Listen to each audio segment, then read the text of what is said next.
23वां अध्याय वर्णन आंवला तुलसी जान। पढ़ने सुनने से कमल हो जाता कल्याण। नारद जी बोले, हे राजन, यही कारण है कि कार्तिक मास के व्रत उद्यापन में तुलसी की जड़ में भगवान विष्णु की पूजा की जाती है। तुलसी भगवान विष्णु को अधिक प्रीति प्रदान करने वाली मानी गई है। राजन, जिसके घर में तुलसीवन है वह घर तीर्थ स्वरूप है, वहां यमराज के दूत नहीं आते। तुलसी का पौधा सदैव सभी पापों का नाश करने वाला तथा अभीष्ट कामनाओं को देने वाला है। जो श्रेष्ठ मनुष्य तुलसी का पौधा लगाते हैं वे यमराज को नहीं देखते। नर्मदा का दर्शन, गंगा का स्नान और तुलसी वन का संसर्ग, ये तीनों एक समान कहे गए हैं। जो तुलसी की मंजरी से संयुक्त होकर प्राण त्याग करता है वह सैकड़ों पापों से युक्त ही क्यों न हो तो भी यमराज उसकी ओर नहीं देख सकते।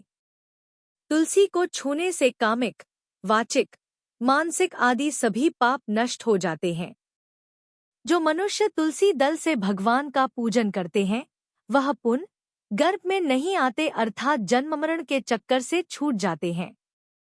तुलसी दल में पुष्कर आदि समस्त तीर्थ, गंगा आदि नदियां और विष्णु प्रभृति सभी देवता निवास करते हैं।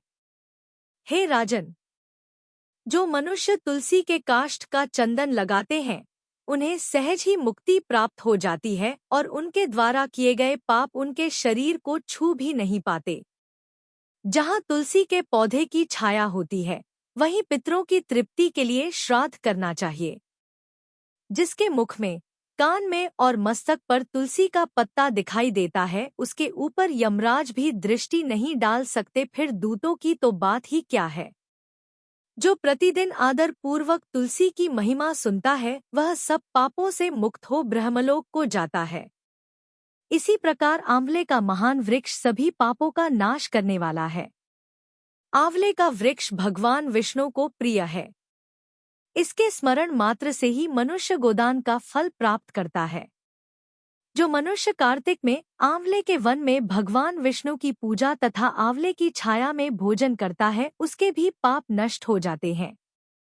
आंवले की छाया में मनुष्य जो भी पुण्य करता है वह कोटि गुना हो जाता है। जो मनुष्य आंवले की छाया के नीचे कार्तिक में ब्राह्मण दंपत्ति को एक बार भी भोजन देकर स्वयं भोजन करता है वह अन्न दोष से मुक्त हो जाता है। लक्ष्मी प्राप्ति की इच्छा रखने वाले मनुष्य को सदैव आंवले से स्नान करना चाहिए। नवमी, अमावस्या, सप्तमी, संक्रांति, रविवार, चंद्रग्रहण तथा सूर्य ग्रहण के दिन आंवले से स्नान नहीं करना चाहिए। जो मनुष्य आंवले की छाया में बैठकर पिंडदान करता है उसके पितर भगवान विष्णु के प्रसाद से मोक्ष को प्राप्त होते हैं। जो मनुष्य आंवले के फल और तुलसी दल को पानी में मिलाकर स्नान करता है उसे गंगा स्नान का फल मिलता है। जो मनुष्य आंवले के पत्तों और फलों से देवताओं का पूजन करता है उसे स्वर्ण मणि और मोतियों द्वारा पूजन का फल प्राप्त होता है। कार्तिक मास में जब सूर्य तुला राशि में होता है तब सभी तीर्थ, ऋषि, देवता और सभी यज्ञ आंवले के वृक्ष में वास करते हैं। जो मनुष्य द्वादशी तिथि को तुलसी दल और कार्तिक में आंवले की छाया में बैठकर भोजन करता है उसके 1 वर्ष तक अन्न संसर्ग से उत्पन्न हुए पापों का नाश हो जाता है। जो मनुष्य कार्तिक में आंवले की जड़ में विष्णु जी का पूजन करता है उसे श्री विष्णु क्षेत्रों के पूजन का फल प्राप्त होता है। आंवले और तुलसी की महत्ता का वर्णन करने में श्री ब्रह्मा जी भी समर्थ नहीं है, इसलिए धात्री और तुलसी जी की जन्म कथा सुनने से मनुष्य अपने वंश सहित भक्ति को पाता है।